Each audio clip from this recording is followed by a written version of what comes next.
மத்தியில் பிரதமர் நரேந்திர மோடி தலைமையிலான அரசு மூன்றாவது முறையாக பதவியேற்றிருக்கும் நிலையில் முதன்முறையாக தாக்கல் செய்யப்படும் பட்ஜெட்டில் வருமான வரி செலுத்துவோருக்கு என்னென்ன சலுகைகள் கிடைக்கலாம் விவரிக்கிறது இந்த செய்தி தொகுப்பு. 2013-14 ஆண்டுக்கான பணவீக்க குறியீடுதான் தற்போதும் நடைமுறையில் இருக்கிறது. அப்போது 200 இருந்த குறியீடு தற்போது 363 உள்ளது. இது கிட்டத்தட்ட 81% அதிகமாகும். பணவீக்கத்தால் ₹1 மதிப்பு 55 காசுகளாகியுள்ளதாக கூறப்படுகிறது. அதாவது 2013-14 இருந்த 5.5 லட்சத்துக்கு வாங்கிய ஒரு பொருளை தற்போது 10 லட்சம் ரூபாய்க்கு வாங்க வேண்டியுள்ளது. இதனை கருத்தில் கொண்டு பழைய வரி திட்டத்தின் கீழ் உள்ள வரம்புகள் மாற்றியமைக்கப்பட வேண்டும் என கூறுகிறார்கள் பொருளாதார நிபுணர்கள். அதாவது வரி கட்ட தேவையில்லை என்பதற்கான வருமான வரம்பை 2.5 லட்சம் ரூபாயிலிருந்து 5 லட்சம் ரூபாயாக உயர்த்த வேண்டும் என்றும் 5 முதல் 10% வரை வரி விதிப்புக்கான வரம்பை 5 லட்சத்திலிருந்து 9 லட்சமாக உயர்த்த வேண்டும் என்றும் 20%க்கான வரம்பை 18 லட்சம் ரூபாயாக உயர்த்த வேண்டும் என்றும் கோரிக்கை எழுந்துள்ளது. மேலும் 18 லட்சம் ரூபாய்க்கும் மேலான வருமானத்தை 30% வரி விதிப்புக்கு கொண்டு வர வேண்டும் என்பது மக்களின் எதிர்பார்ப்பாக உள்ளது. 87A விதியின்படி புதிய வரி விதிப்பின் கீழ் 7 லட்சம் வரை மொத்த வருமானம் பெறுவோருக்கு 25,000 வரை வரி தள்ளுபடி வழங்கப்படுகிறது. அதாவது வருமான வரி கட்ட தேவையில்லை. இதேபோல் பழைய வரி விதிப்பின்படி 5 லட்சம் வரை 12,500 ரூபாய் வரை சலுகை வழங்கப்படுகிறது. இதை 6,30,000 வரையிலான வருமானத்திற்கு நீட்டிக்கப்பட வேண்டும் என்ற எதிர்பார்ப்பும் உள்ளது. நார்மல் பட்ஜெட்ல இந்த 2.5 lakhs 5 லட்சம் ரூபாய்க்கு இருக்கிறத ஒரு டெம்பரரி மெஷரா ஒரு வருஷமும் ஆக்ட்ல பாஸ் பண்றாங்க. அதை பர்மனண்டா 5 லட்சம் ஆக்கிறதுக்கு வாய்ப்பு இருக்கு. ஓல்டு ரெஜீம்ல, நியூ ரெஜீம்ல 7 லட்சத்துக்கு வரைக்கும் டாக்ஸ் கிடையாது. அதுல எந்த மாற்றமும் வராதுன்னு நான் நினைக்கிறேன். இது தவிர தனிநபருக்கான நிலையான விலக்கு 50,000 ரூபாயிலிருந்து 1 லட்சம் ரூபாயாக உயர்த்த வேண்டும் என்ற கோரிக்கை உள்ளது. கடந்த 5 ஆண்டுகளாக இதில் எந்த உயர்வும் இல்லை என்பதால் இந்த பட்ஜெட்டில் அதற்கான எதிர்பார்ப்பு வலுத்துள்ளது. அடிப்படை வரி விலக்கு 3 லட்சத்திலிருந்து 5 லட்சமாக உயர்த்தப்படும் என்றும் எதிர்பார்க்கப்படுகிறது. வருமான வரி சட்டம் 80CCD2 பிரிவின் கீழ் தேசிய ஓய்வூதிய திட்டத்தில் தொழில் நிறுவன உரிமையாளர் பங்களிப்புக்கான தள்ளுபடி தொகையை தற்போதைய 10% அடிப்படை சம்பளத்திலிருந்து 14% உயர்த்தப்படலாம் என எதிர்பார்க்கப்படுகிறது. வருமான வரி சட்டத்தின் பிரிவு 24 கீழ் வீட்டுக்கடனுக்கான வட்டி மீதான விலக்கு வரம்பை 2 லட்சத்திலிருந்து 5 லட்சமாக உயர்த்த வேண்டும் என்றும் கோரிக்கை எழுந்துள்ளது. வீட்டுக்கடனுக்கான வட்டி மீதான விலக்கு வரம்பை 2 லட்சத்திலிருந்து 3 லட்சமாக உயர்த்த வேண்டும் என்றும் கோரிக்கை எழுந்துள்ளது. இந்த கோரிக்கைகள் நிறைவேற்றப்பட்டால் வீட்டுக்கடன் வாங்கியவர்களின் வரிச்சுமை பெரிய அளவில் குறைவதோடு பொருளாதார ரீதியாக பின்தங்கிய நிலையில் இருக்கும் பலரது வீட்டுக்கனவு நனவாகும் என எதிர்பார்க்கப்படுகிறது.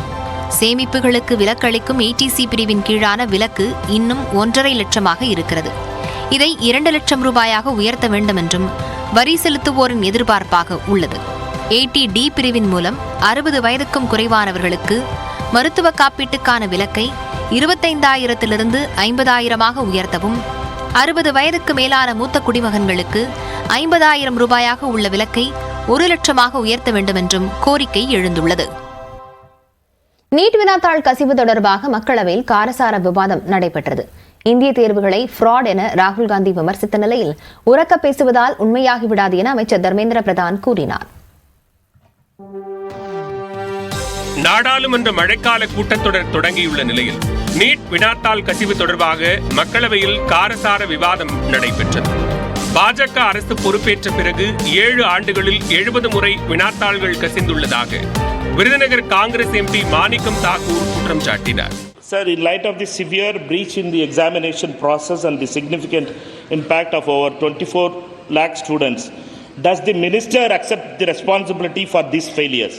Given the gravity of the situation, the uphold accountability and integrity of the office, will the minister consider resigning? இதற்கு பதிலளித்த கல்வி அமைச்சர் தர்மேந்திர பிரதான், தேசிய தேர்வு முகமை உருவாக்கப்பட்ட பிறகு 240 தேர்வுகள் நடத்தப்பட்டு 4.5 கோடி பேர் தேர்வு எழுதியதாக குறிப்பிட்டுள்ளார். There is no evidence of paper leak in last 7 years in any numbers. So there are incidents. Already this case, right now Speaker sir, this case is going in front of Honorable Supreme Court. All the things has come out. தொடர்ந்து பேசிய திமுக MP கலாநிதி Veerasamy, NEET தேர்வால் ஏராளமான மாணவர்கள் உயிரிழந்தும் மத்திய அரசு தனது நிலைப்பாட்டை மாற்றிக்கொள்ளாது கண்டனத்திற்கு உரியது என்றார். இதற்கு பதிலளித்த அமைச்சர் தர்மேந்திர பிரதான், நீட் தேர்வை கொண்டுவர காரணமாக இருந்தவர்கள் தற்போது அரசியல் காரணங்களுக்காக மாற்றி பேசுவதாக விமர்சித்தார். பின்னர் பேசிய மக்களவை எதிர்க்கட்சித் தலைவர் ராகுல் காந்தி, நீட் பிரச்சனையின் அடிப்படை கூட மத்திய அமைச்சருக்கு புரியவில்லை என்று சாடினார். That there is a very serious problem in our examination system. This is not just a question of NEET, it is in all the major examinations. Now, the minister has blamed everybody except himself. Right? I don't even think he understands the fundamentals of what is going on here. आप प्रश्न क्या है आपका? There are millions of students in this country who are extremely concerned at what is going on and who are convinced that the Indian examination system is a fraud. That is what is at stake here. Millions of people believe that if you are rich and if you have money, you can buy the Indian examination system. And by the way, இதற்கு கண்டனம் தெரிவித்த அமைச்சர் தர்மேந்திர பிரதான், உரக்க பேசுவதால் பொய் உண்மையாகி விடாது என்று ராகுல் காந்தியை சாடினார். बाकी ये कहना चिल्लाने से सच झूठ नहीं हो जाएगा साहब ये जो कहा गया देश की अभी की एग्जामिनेशन सिस्टम रबिश है सर, इससे दुर्भाग्यजनक बयान देश की नेता प्रतिपक्ष का कुछ नहीं हो सकता है सर, मैं कठोर शब्द से इसको निंदा करता हूँ. நீட் வினாத்தாள் கசிவு தொடர்பாக நாடாளுமன்ற கூட்டுக்குழு விசாரணை தேவை என எதிர்க்கட்சிகள் வலியுறுத்திய நிலையில் அரசு எதையும் மறைக்கவில்லை என்று தர்மேந்திர பிரதான் தெரிவித்தார். ஆன்லைன் மூலம் கட்டட அனுமதி வழங்கும் திட்டத்தை தமிழ்நாடு அரசு அறிமுகப்படுத்தியுள்ளது. எவ்வளவு சதுர அடி அளவிற்குள் கட்டப்படும் வீட்டிற்கு அனுமதி வழங்கப்படுகிறது, கட்டண விலக்கு ஏதேனும் இருக்கிறதா என்பது குறித்து விவரிக்கிறது இந்த தொகுப்பு. பொதுவாக வீடு ஒன்று கட்ட வேண்டும் என்றால் அந்த நிலத்தில் கட்டடம் எழுப்புவதற்கான கட்டட அனுமதியை பெறுவது கட்டாயம். அதன் பிறகுதான் மின் இணைப்பு, குடிநீர் இணைப்பு உள்ளிட்ட வசதிகள் கிடைக்கும். வீடு கட்டும் முன்பு வழக்கமாக ஊராட்சி, பேரூராட்சி, நகராட்சி, மாநகராட்சியாக அமைப்புகளில் முறையாக அனுமதி பெற வேண்டும். இதில் மாநகராட்சி பகுதிகளில் வீடு கட்டுவதற்கு இணையதளம் மூலமாக விண்ணப்பிக்கலாம். மற்றவைக்கு நேரடியாக சென்றுதான் விண்ணப்பிக்க முடியும். இந்நிலையில் தமிழ்நாடு முழுவதும் குடியிருப்பு கட்டடங்களுக்கான அனுமதியை இணையதளம் வாயிலாக பெறுவதற்கான நடைமுறை அறிமுகப்படுத்தப்பட்டுள்ளது. இதனை முதலமைச்சர் மு க ஸ்டாலின் தொடங்கி வைத்தார்.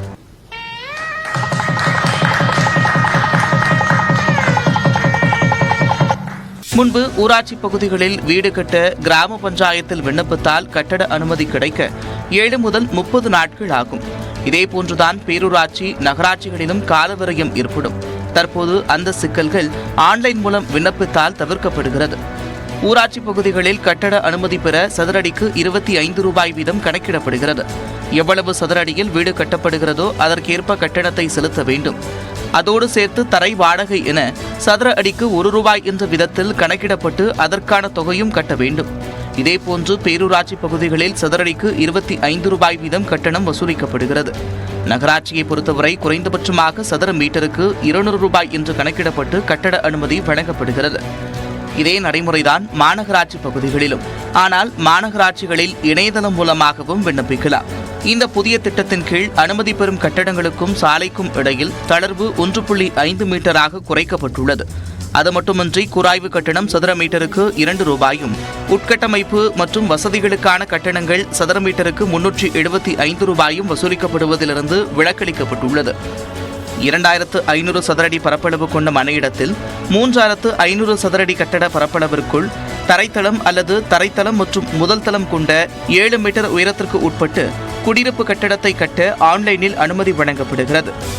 ஆன்லைனில் விண்ணப்பிப்போர் தங்களிடம் உள்ள பட்டா, சிட்டா, அடங்கல், மூலப்பத்திரம், வில்லங்க சான்றிதழ் உள்ளிட்ட சான்றிதழ்களை கொடுத்து இணையதளம் வாயிலாக அனுமதியை பெற்றுக் கொள்ளலாம். விண்ணப்பதாரர்கள் கட்டணத்தை செலுத்திய பிறகு QR குறியீட்டுடன் கட்டட அனுமதி மற்றும் வரைபடங்கள் உடனடியாக பதிவேற்றம் செய்து கொள்ளலாம்.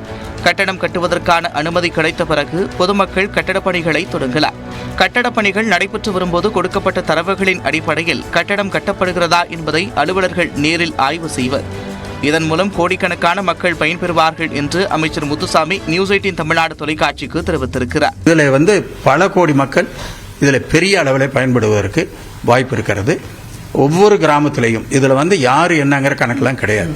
2500 square feet land 3500 square feet கீழே கட்டிடம்னாக்கா அவங்க அத்தனை பேர்த்துக்கும் அந்த அனுமதி யாராக இருந்தாலும் கிடைக்கும். பொதுமக்கள் கட்டட அனுமதிக்காக அலுவலர்களுக்கு சென்று வரும் நேரம் தவிர்க்கப்படுவது மட்டுமின்றி எளிமையாக்கப்பட்டுள்ளதாக தமிழ்நாடு அரசு தெரிவித்துள்ளது. நியூஸ் 18 தமிழ்நாடு செய்திகளுக்காக அவினேஷ்.